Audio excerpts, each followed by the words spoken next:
Hi, it's Lauren from Headstrong Women, and I'm here today with the fabulous author Laura Greaves. Hi Laura, how are you going? Hi, good, thanks Lauren. That's for having me. Oh, thank you so much. I've got so many questions for you. Cool. And today we're in at the Bunker in Springwood, which is a really funky little cafe. Yeah, it's cool, isn't it? It is. It's got a great atmosphere. Quite the cafe hub, so. I know. It is. It's really busy here today.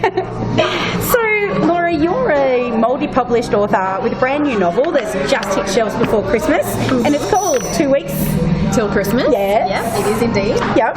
So tell me a little bit about your career to date. What attracted you to becoming a writer, and what have been the highs and lows? Well, I'm not sure that I was even sort of attracted to becoming a writer, in that it didn't really feel like a conscious decision. It was literally, for me, it's just always been there. I mean, I've been writing stories since I was 5 or 6 years old, literally since I could write. Wow. And I honestly never considered any other option. Like, without wanting to sound too wafty about it, it was almost like a calling, in the sense that I just didn't have a choice. Yeah. And, you know, at times over the years, it's been frustrating, and I've wished that I could stop. And I've considered just not doing it. Yeah. And then I think to myself, you know, some people are really into gardening, or they love to play basketball, or they like to do needlework, and they feel compelled to do those things. Yeah. And I don't have any interest in any of that stuff, but I do have interest in this. So I sort of feel like I'm obligated to do it in a way, which is not to say that I don't enjoy it, because I do. I love it. But so the technical story of how I got to this point is that I got a cadetship, a journalism cadetship, when I was 17. I'd literally just finished high school, and I started full-time work a couple of weeks later. That was in Adelaide, where I grew up. So I started my career on the Advertiser, which is the daily newspaper in Adelaide. Yeah, fantastic. And I was there for 5 years. Then I went to London for 12 months and accidentally stayed there for 5 years. That sounds like a pretty good holiday. Yeah, all the Aussies do that. 12 months in London, but no, 5 years later. And I worked for a couple of newspapers there, and I also worked for the Condé Nast publications. They do Vogue and Tatler and all those kind of glossies. But I worked on the production side of things for them. Okay. Which was really interesting, because it gave me a lot of insight into how a magazine is put together. Yeah. But I was also terrible at it. And it just wasn't creative enough for me at all. So. Yeah, well, it's quite different than writing the stories, isn't it? Yeah, totally different. So yeah, after that, came back to Australia with my then fiance, now husband, and I worked as a book publicist for 6 months. Again, terrible at it. I'm definitely better at being pitched to than pitching. Yeah. So I just felt very uncomfortable having to call journalists and, you know, badger them into giving publicity to my books and stuff. So it didn't last long there, unfortunately. And then I went into magazines and worked for a variety of different mags till 2009. Then I went freelance. So I've been freelance ever since. Although I do less and less freelance work these days, A, because there's less and less of it out there, and B, because the books take up most of my time. So the books came about because I had written Be My Baby. Which I'm reading at the moment, and it's a great read. Oh, good. I'm really glad you're enjoying it. So that took me like 10 years to write, on and off, because I'm a terrible procrastinator. And then once I finished it, I just put it in a drawer, really. I was just so happy to have finished something. But then a friend of mine called Carla Caruso, who is also a really fantastic author, had a couple of books published by Destiny, which was the digital first imprint, romance imprint of Penguin. Oh, wow. They're not really publishing anymore, but they were sort of 4 years ago, you know, doing a lot of romance ebooks. So I sent them Be My Baby on a total whim. And incredibly, they rang me and said they wanted to publish it. It was bizarre. I mean, I thought, when they rang, I thought they might say, oh, you know, we like it, but it needs work. Which would have been entirely reasonable, because, like, in a drawer for 5 years. But they said they wanted to publish it, and I was like, speechless, which anyone who knows me will tell you is an unusual state of affairs. So that was first published as an ebook. Then I wrote another novel, The X Factor, which was also published as an ebook. And then the co-founder of Destiny, Sarah Fairhall, was also involved with Michael Joseph, which is a commercial print imprint at Penguin. Yep. And so she called me up one day and said, I've been tasked with producing a dog book of some description. Yeah. She said, I know nothing about dogs, but I know you love dogs. Yeah. Do you want to write a book about dogs? Wow. And of course I said, hell yeah. yes, like right away please, let's do that. So that was how Incredible Dog Journeys came to be. So that was published this time last year, November last year. That was actually supposed to be published around this time. Yeah. But they liked it so much they decided to put it out early, which then created a gap in their schedule for another dog book to come out now. Yep. So I wrote Dogs with Jobs, which comes out on the 27th of November.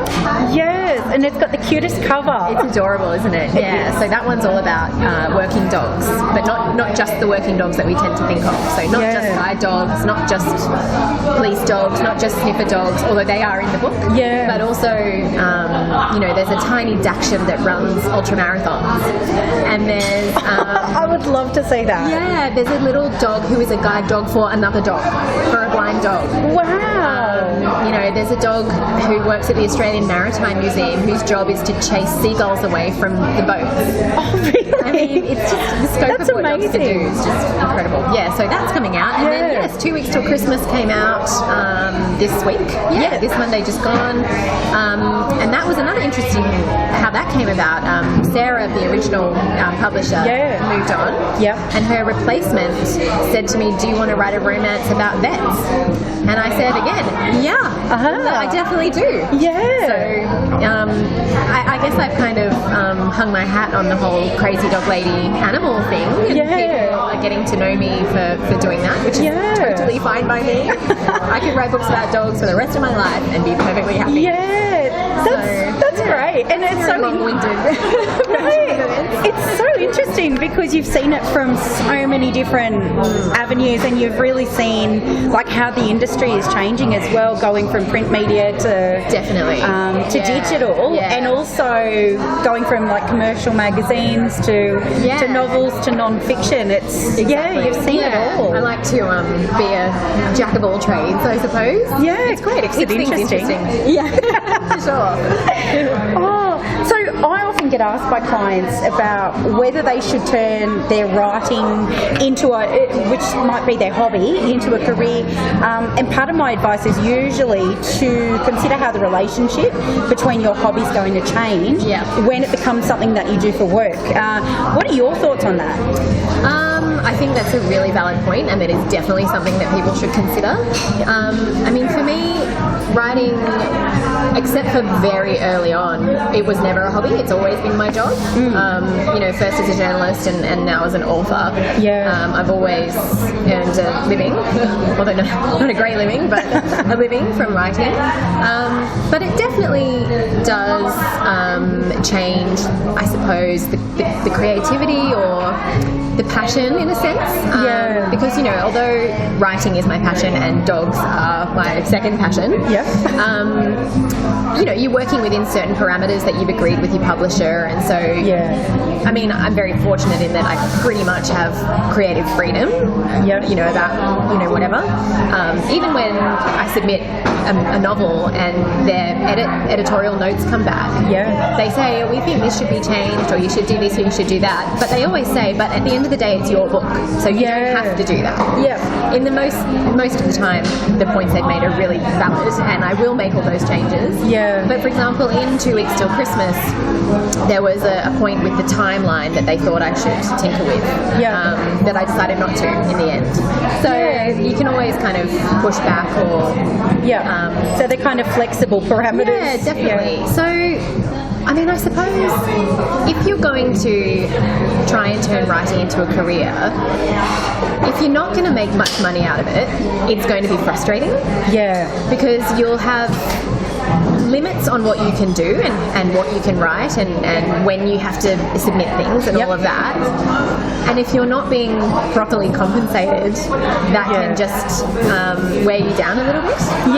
which is why I kind of do less freelance now, because the articles I was being asked to write, they weren't kind of really stoking the creative fire. Yeah. And also the rates are getting less and less and less.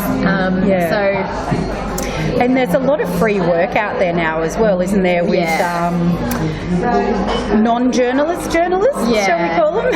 I know, and honestly, I always say to people, don't write for free. Even if you're just starting out, just don't do it, because it makes it so much harder for the rest of us who expect to be paid fairly for our work. And unfortunately, I think that's something that's heard right around the arts field. Any kind of creative profession. It's the same thing.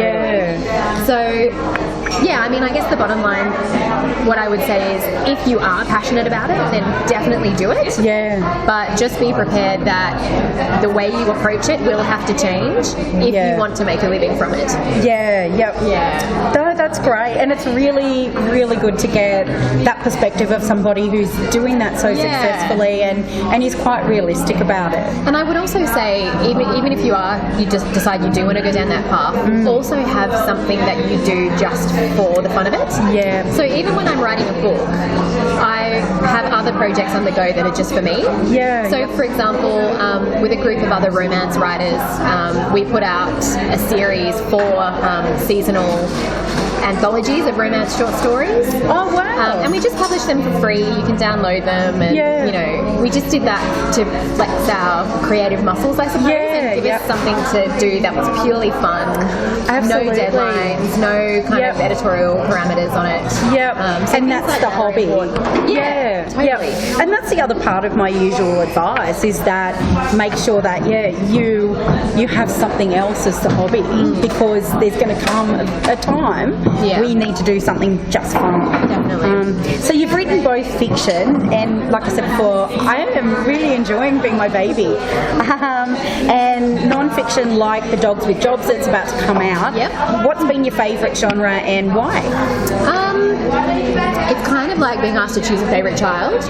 Luckily I only have one child, so no, but I love them both. They're obviously totally different. I love dogs. I mean, I am a total dog nut.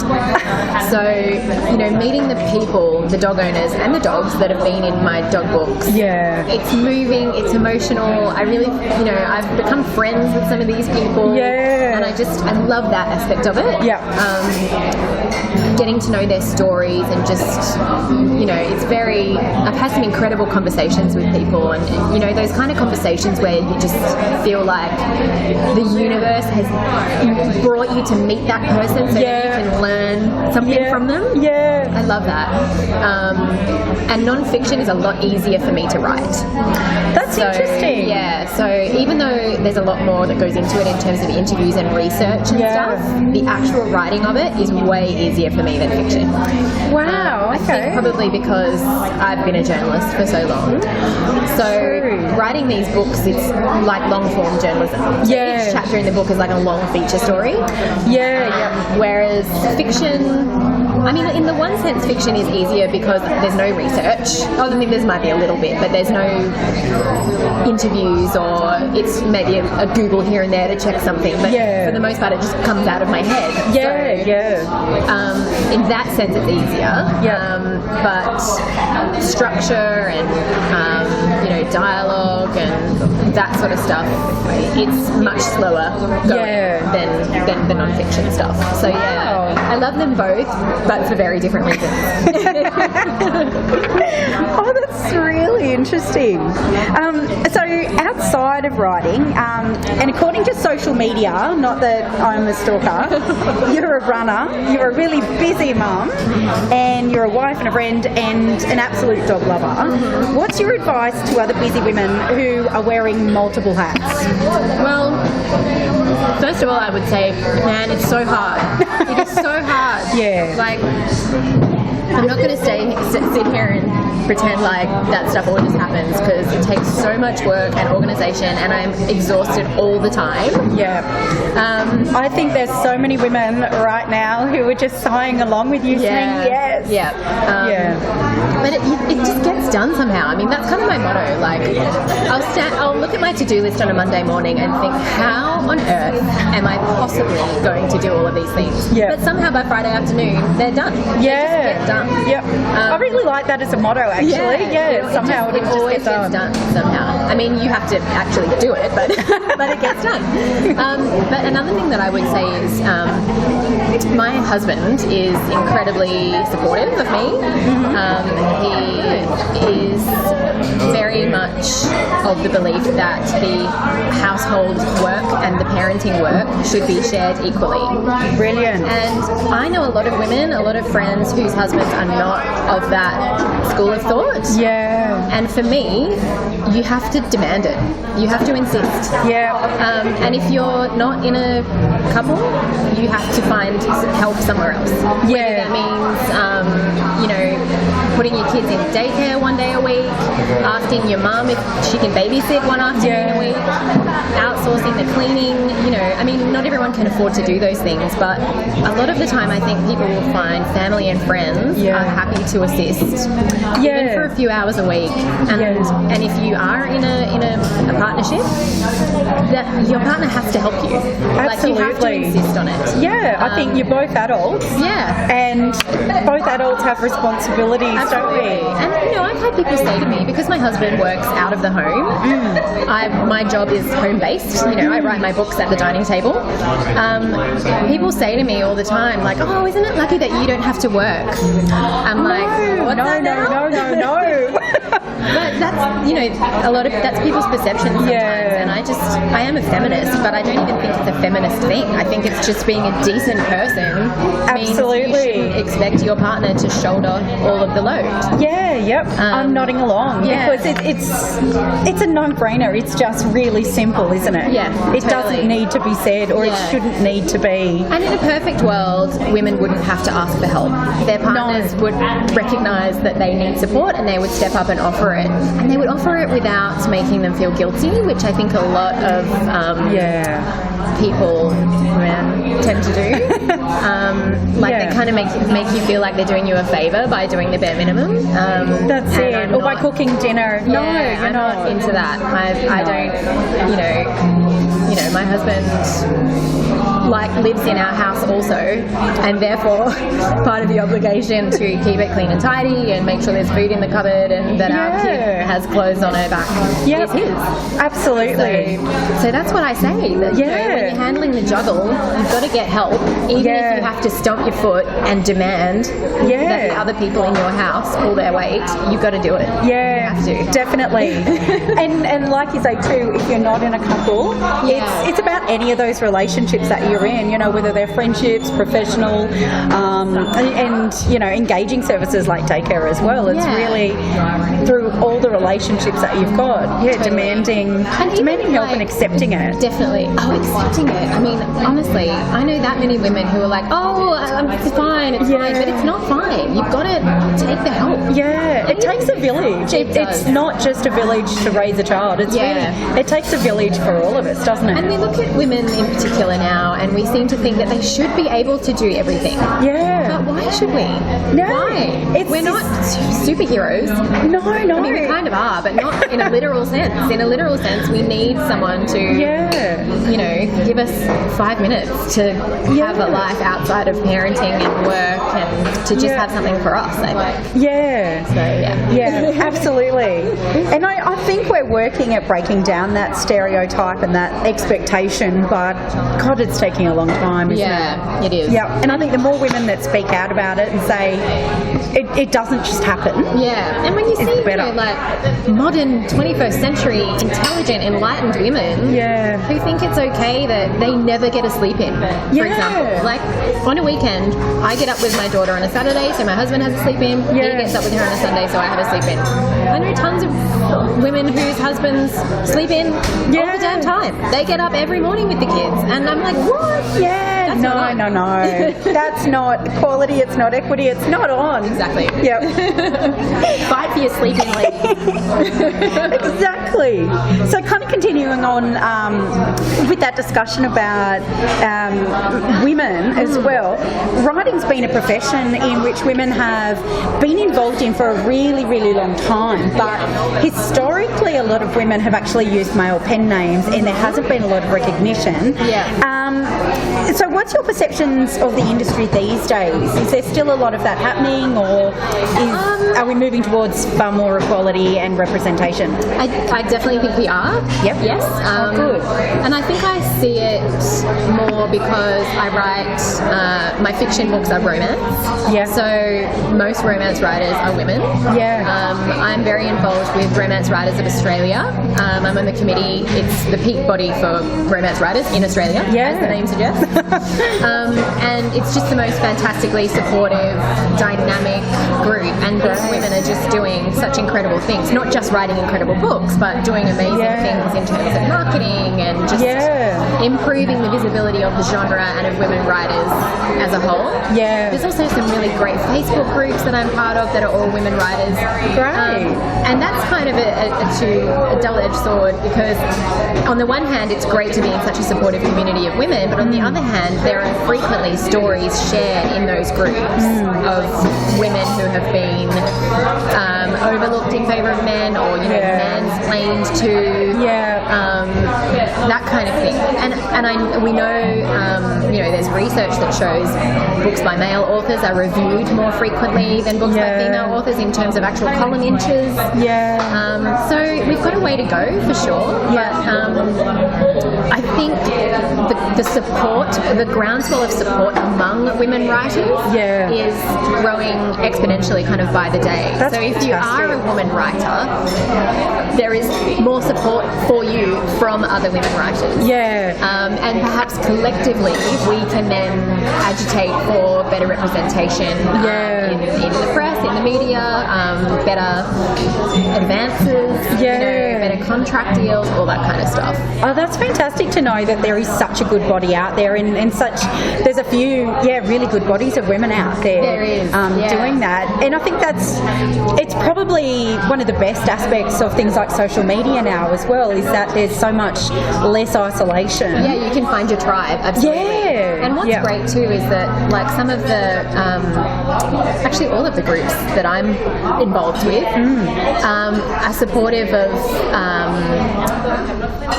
transgender women and non-binary women as well. Great. So the support is far-reaching. Those places feel like really safe spaces to talk about any of those kind of experiences that we might have where we feel marginalised as women writers or slighted in any way. And I think that's really important as well, because I think some of the criticism that comes along with particular support groups or professional representations is that they reflect one particular stereotype of that group. Totally.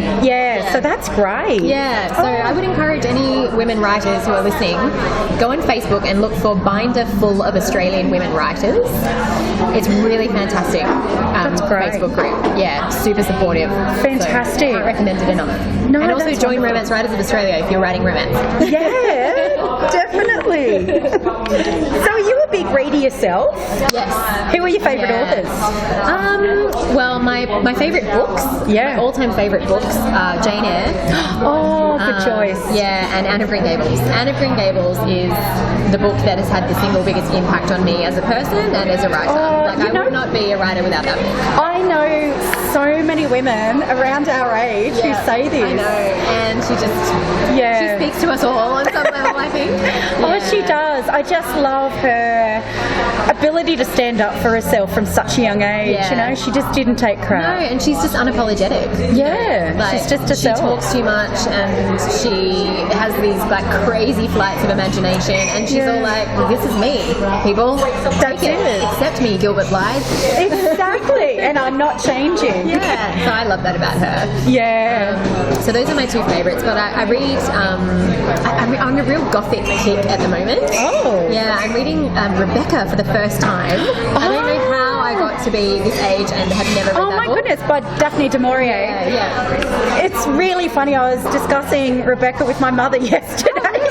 How was that? Yeah, because I haven't read it in so many years, but it's a fabulous book. Well, I'm loving it so far. Oh, good. And I love all that gothic, creepy, sinister houses and secrets and all that kind of stuff. So I'm on a real, constantly reading that stuff at the moment. Yeah, but I love the romance atmosphere. as well. There's a fantastic Australian romance author called J.C. Gray.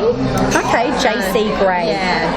She writes kind of romantic suspense sort of stuff. Okay. Yeah, so I really love her work. Carla Cariso, I mentioned earlier, she's fantastic. There's so many fantastic Australian women writers. But I also read tons of non-fiction. I love biographies. Like funny books. Like I loved Tina Fey's biography and Amy Poehler and Mindy Kaling and all those funny women. So I read pretty widely. No, that's great. Just very, very eclectic.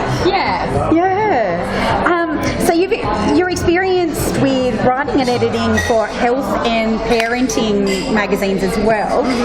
What have been the big takeaways that you've picked up over the years from those kind of areas? Good question. Sorry, a mouthful of toast. No, it smells good. Cook yourself. There's plenty there. Health-wise, health-wise, the thing that I really learned, because I used to be the deputy editor and then the editor of a weight loss magazine. And the thing that I learned from that is that there are no quick fixes. Even though in every issue we would explore the new diet trends and stuff, the only thing that works is eating well and exercising. So I definitely took that away. Parenting-wise, oh God, maybe nobody knows what they're doing. Maybe that's the biggest thing I've learned about writing about parenting. I think that's a really great takeaway, to be honest, because I definitely don't know what I'm doing. and look, I don't have kids yet, so it's I can definitely appreciate how difficult it is, though. You know, and there's just so much information out there at the moment, and one of the things I am particularly passionate about, you know, having a background in allied health, is the vast amount of information out there that's, you know, along the health spectrum, and the wide variety of qualification in amongst it as well. So it's quite interesting what you're saying with the dieting magazines, you know. But it's so hard to know as well. Like, and there are things to me that seem so obvious. But people don't know, and people can't be expected to know. Like, you know, all those ones where you don't eat food but you drink shakes. To me, that is patently bonkers. But those and things, very boring. And as soon as you finish that and go back to eating real food, obviously you'll put weight on again because you've not learned anything about how to eat well. But those things are pitched and packaged in such a way that it seems entirely logical to exist on shakes alone. And so it's very difficult for people to know what they should believe. So, I mean, I guess what I took away is that most of those things are bogus, for a start, and that you just have to question. You really have to do your own research and not just take anything at face value in that arena. One thing, I did interview this really interesting man once who had a book called 7 Secrets the Weight Loss Industry Will Never Tell You. And number one was, it's a repeat business.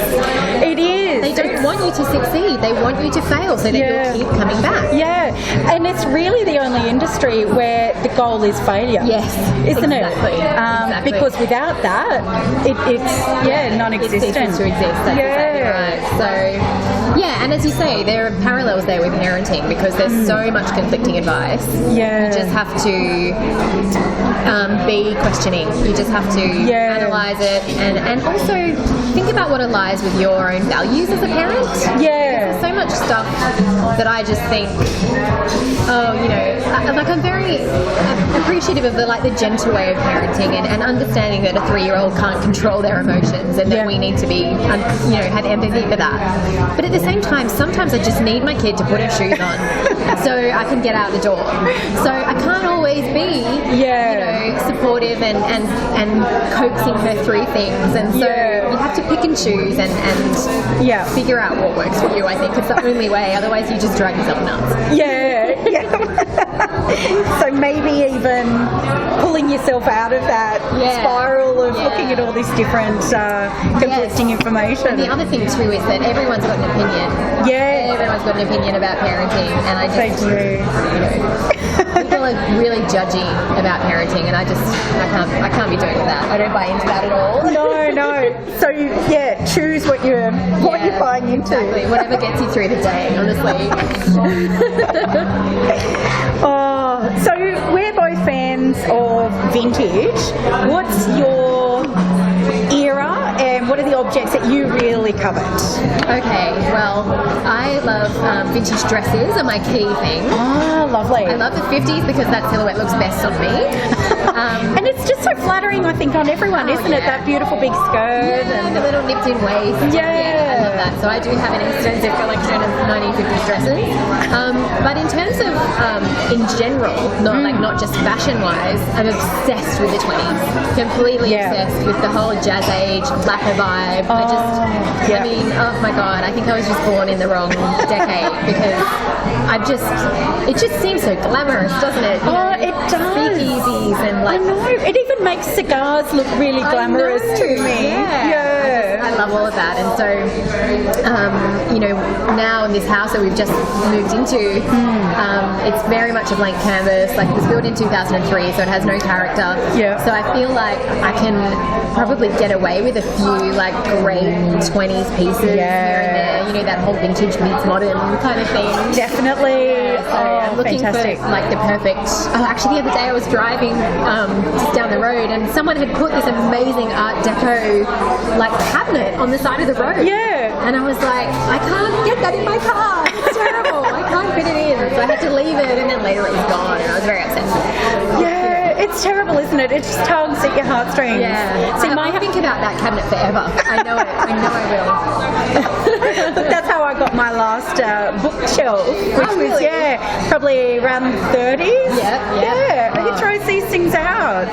Right. How come people do not appreciate these things? Oh, I know. It just fits perfectly in my little book nook now. Yeah. It's funny that actually, my husband, we have differing ideas about interior decor. I always want old stuff. Yeah. And he's always like, no, that reminds me of my Auntie Ida's house. So he won't let me just go full on vintage. So that's probably good. I need to be reined in a little bit. See, compromise. It's that partnership stuff again, isn't it? That's right.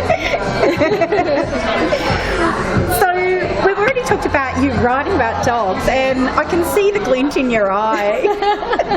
So tell me about your dogs. Give them a bit of a plug. Okay, well, I have 2 Nova Scotia duck tolling retrievers, which most people have never heard of. The shortened version of that is Toller.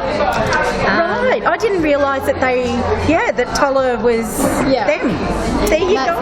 Yeah, so they look a little bit like border collies, but they're red. Yeah. And they're slightly smaller. So I've got 2. I've got Tex, who is named after Tex Perkins. Good choice. I love and adore. And so he just turned 10 last week, and we had a party for him. which I know is mental, but you know, it was fun. And then my other one, Delilah, she's 7 today, in fact. Yes. But we won't be having a party for her. Oh no, not even a cake. Well, maybe. Depends. My 3-year-old might force me into it. And they're just great. Yeah. Tex is a very special kind of dog. He has an anxiety disorder, for which he takes Prozac. Yeah. And I don't mean like a dog version of Prozac. I mean he actually takes human Prozac. He takes Prozac. Yeah, and he has a dog shrink. Wow. Yeah. I know how that sounds. I hear it. But I just love him, and it's one of those situations where we didn't realise how extreme his anxiety was and how unwell he was until he got better. Yeah. So he was diagnosed with anxiety about 4 years ago, and in the lead up to that diagnosis, he actually was crazy. Yeah. But we just didn't really see it at the time. Yeah. So he's doing a lot better. He's like a different dog now, even though he's 10. He's like a puppy. Oh, that's great. And you know, and there's parallels with people and mental illness as well. Absolutely. And you know, so often we say that, you know, we didn't realise how unwell we were until we were well. Yes, totally. So, and I even have that. I find that myself because I have anxiety also. Same. And I will sometimes be in like an anxiety spiral. Yeah. But I won't realise it. I'll be just kind of getting through the day, but just feeling terrible. Yeah. And then I'll emerge from that and look back and I'm like, oh wow. Yeah, that that's was what a was bad happening. week or a bad couple of weeks, you know. Yeah. So yeah, it is interesting. And then Delilah, my other one, they're very different dogs. Tex is very aloof, very selective about who he likes. Isn't really fussed about having affection or attention. Yeah. Whereas Delilah is just follows me around the house and just sleeps under my bed, and she's a real sweetie. So she's my sweetie one. But I could literally talk about these dogs for like another hour. So. So are they busy dogs? Because they're kind of medium size, aren't they? They're a bit smaller than a border collie. They are a working breed. Yeah. So they're bred to attract ducks and then retrieve ducks. Yep. Not that mine ever done anything like that. They do like, I walk mine twice a day, so they do like to have physical activity, but when at home, they just lie around and sleep. I mean, mine are a bit older now. They were definitely more high energy when they were younger. Yeah. But, weren't we all? Yeah, I know. But they do, you know, I'm very much of the belief that dogs not only need physical and mental stimulation, but they need stimulation that's in line with their inherent breed characteristics. Yes. So I would never encourage my dogs to go and chase birds, you know, but they like to chase and they like to retrieve. So we play fetch with them. And, you know, earlier in their lives, we did agility training, and they're very smart dogs, so they can be taught anything. So I just think it's really important that a dog gets an opportunity to use the characteristics that are just built into it, because often, you know, so-called unwanted dog behaviour is just a dog trying to do what it was bred to do. Yeah, that's it. It's just its instinct. Yeah, and a dog that has a primal urge to do a particular thing. Yeah. If it doesn't get the opportunity to do that, it will find some version of it. Yeah.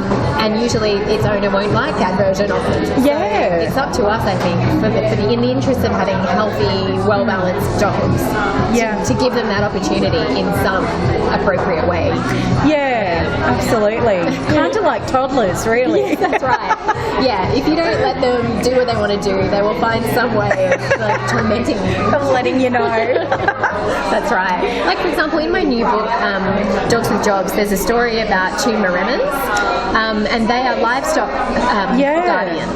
And hardcore breed purists say that Maremas should not be kept as pets. Like, if you're not having them to guard stock, or if you don't have a property, then they're not appropriate as pets. But people do still have them as pets. Wow. But they can be very protective because that's what they're made for. Yeah. So, you know, then they might start resource guarding or protecting things they don't need protecting, and that becomes a problem.